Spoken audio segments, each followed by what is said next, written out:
Channel 7's Frank Turner was the first reporter on the scene, and he spoke with witnesses who helped him reconstruct the attack in all of its viciousness, and he joins us now live from Detroit Police Headquarters downtown. Frank?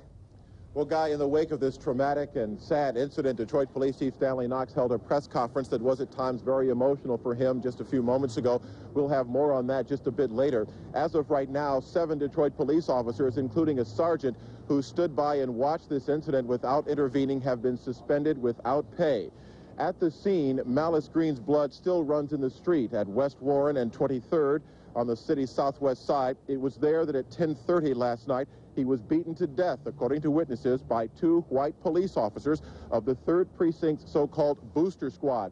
Those officers have been identified as Walter Budzyn and Larry Nevers. They are plainclothes officers who ride around the neighborhood in an unmarked car. Now, Green was stopped on Warren at 23rd when the officers approached him. He had something balled up in his fist, according to witnesses, that he wouldn't show the officers. And according to them, that aggravated the police officers, and using their flashlights, they just started beating him.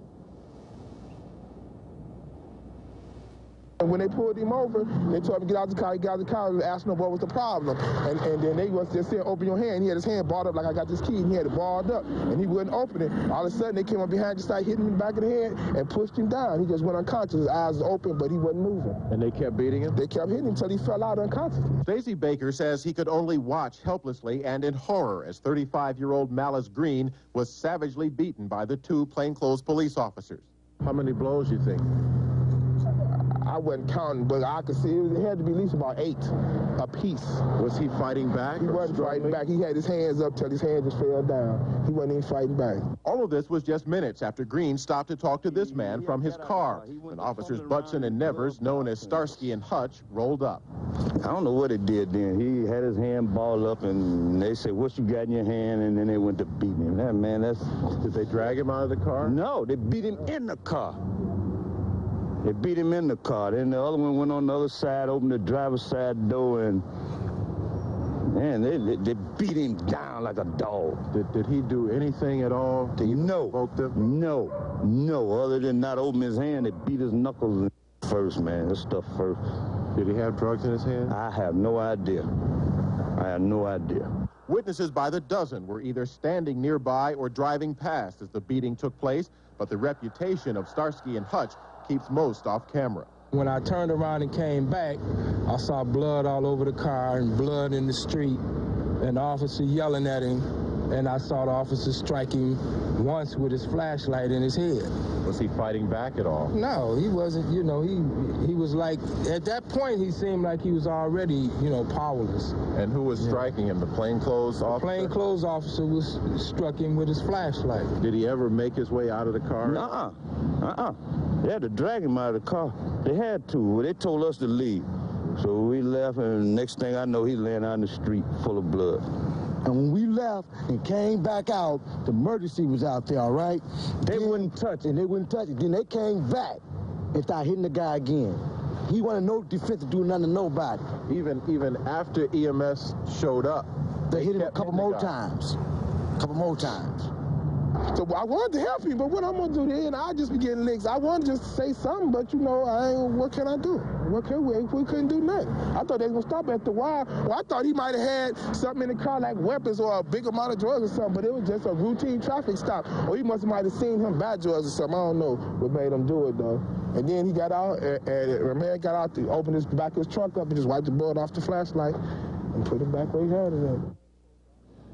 Now, the 2 plainclothes officers principally involved in the beating, Budzyn and Nevers, are 24 and 19-year veterans of the police department, respectively.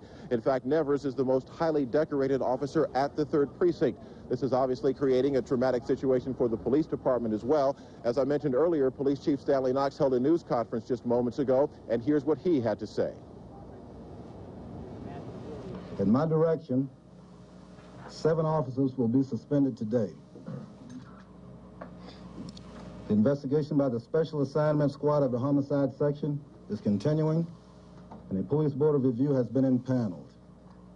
I feel this incident is disgraceful and a total embarrassment to all good officers that worked so hard day after day to make this department one of the best in the nation.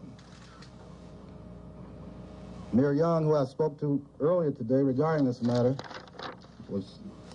has worked long and hard to bring this police department and the community closer together, is also very upset that something as shameful as this incident could have happened. Everyone was hurt by this senseless act because everyone has worked so hard with much less, trying to make the community and police a team. And to receive a blow like this actually brought tears to my eyes. Now, the chief indicated that the 5 uniformed officers suspended along with Budzyn and Nevers either participated somewhat in the beating or stood by and watched. Meanwhile, tonight, Dr. Kassem from the Wayne County Medical Examiner's Office is listing Malice Green's cause of death as multiple blunt force trauma to the head. He also had some scattered injuries that he says are consistent with a struggle. We are also told by the chief that some contraband, namely some kind of illegal drug, was also found at the scene. He wasn't clear on whether or not it was in the car or just at the scene, but he also says whatever occurred last night, it should not have resulted in Malice Green's death. Reporting live from Detroit Police Headquarters, I'm Frank Turner, Channel 7 Action News. Guy? Do we know how many blows officially yet from the medical examiner? Officially, we've not been told that. He would say that there was only one death-causing blow, and there was more than one after that, but we don't know specifically how many, but witnesses say quite a few. You said that these people didn't want to talk to you on camera because they knew Starsky and Hutch, knew of them. What's the history there? Why were they afraid to talk? Well, they're in this so-called booster squad. Now, usually they handle high-profile narcotics and auto theft cases in the neighborhood. And according to witnesses we talked to, they're very heavy-handed. We've been told by many people that they're known for grabbing folks, shoving them up against cars, being very rough with them, knocking them around a bit. However, no one had ever seen them be quite as rough as they were with Malice Green.